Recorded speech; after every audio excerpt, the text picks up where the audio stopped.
For Vietnam, there were basically three different types of prisoners. The first group were officers, better educated. They would fly over North Vietnam and they would be shot down. They would often be put in solitary confinement.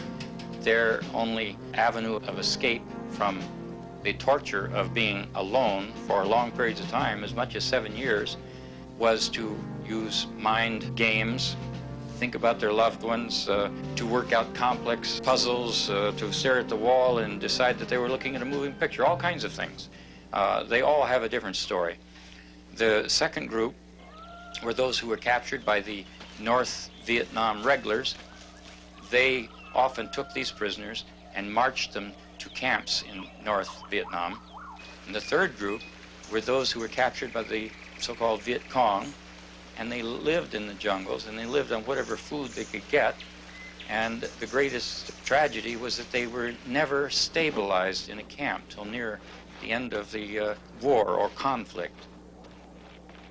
Air Force Colonel Leo Thorsness, captured on April 30th, 1967, released 1973. We tried for 6 years, as did they, to figure each other out, to outguess each other, to think like each other thought. And I think we got closer, but we never really understood the other side. We would go to different camps, and we got to know the camps. And every few months or a year, they'd move you. And it would take you maybe a week, a month, a year, several months at least, to find some identification of who'd been in that cell before you. Maybe there was a little window way up top, and the season changed enough for the sun to light up a different section of the wall, and you'd find a faint name or initials and dates and so on. It'd be one of us, of that list we memorized of who we knew alive in the system.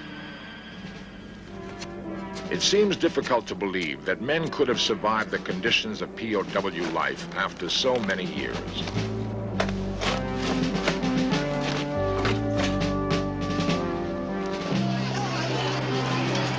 With the post-war flight of Vietnamese refugees came disturbing stories. They came from boat people as rumors, later confirmed by lie detector tests. They were the stories of Caucasians seen in the jungles, in caves, in prison camps. Live sighting reports of Americans held in Southeast Asia number over 1,000. 300 of these sightings are firsthand. 1976, 3 years after peace is declared, a number of Americans were spotted in Laos. Another first-hand sighting reported 4 Americans held at Tan Khan.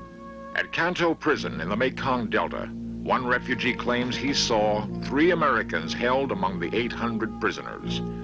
1980, a number of Americans previously held in Hanoi were seen in Han Tan.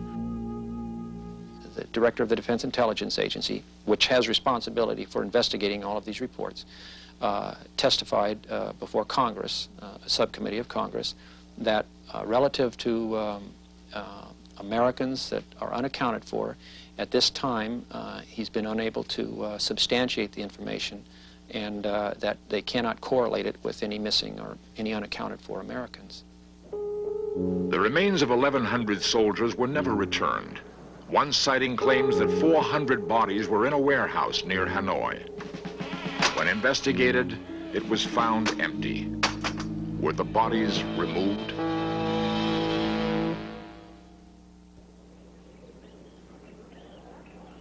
Vietnam, nearly 10 years after the war's end. Do camps holding American prisoners still exist? Are they the places of squalor and brutality described during the war? The question is why? Why hold Americans captive today? Ann Griffiths, Executive Director of the National League of Families, has some answers. Well, they've made it pretty clear that they want several things from our government. They would like very much to have normalized relations with our government, which would also then result in lifting of the trade embargo, which would improve their economic situation measurably, would allow greater distribution of humanitarian assistance to people in Vietnam. They would also like for the United States to intercede with the People's Republic of China to help ward off what they perceive as a continuing and ongoing threat from the Chinese, and which has evidenced itself over and over since 1979. Prisoners could still be there because they are labor. Feeding them is no great problem because they feed them just enough to keep them alive to do the work. And so they are suffering from malnutrition. Doesn't make that much difference. They're not getting medical care. They're just being worked. The Defense Department remains skeptical, and if the reports are true, rescue seems impossible. When you deal with other countries, you're talking about sovereign nations, and the State Department, of course, can address this much better than I can, but you just can't crank up and go into somebody else's backyard. It's just not done. 1978. One man claims the government asked him to look into the matter. Bo Greitz, a highly decorated Special Forces commander.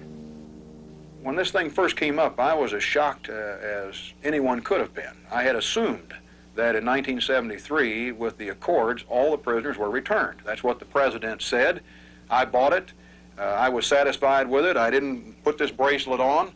And when I was directed to look into this matter, I was shocked to find that, in fact, our servicemen are still there. Those servicemen have kept the faith in this country, in God, and I hope in the Special Forces, because we're going to be the ones to liberate them when the time comes. A rescue operation was devised. 13 former Green Berets were assembled at a camp in Florida. Training began. These people left their way of life. They dropped their job instantly. They left their wives, their families, their occupation. They left it on a phone call from me that said, "We have information about American prisoners, and I'd like for you to be a part of a rescue operation." Now the big problem. If they're alive, where are they being held? And how are we going to get them out? Maps were scrutinized for the safest possible plan. The men trained around the clock, honing the skills they had used to fight a war 15 years ago. Spring 1980, Operation Velvet Hammer is ready to go. We were into phase 2 when we got word to stand down. The word was simply that the president is excited about this, and he's going to do it with government forces. And therefore, we were requested to stand down. Since we are not at any time on the outside of the law with this thing, we deferred to our country, be it right or wrong. Now that I look at it, of course, it was a wrong decision.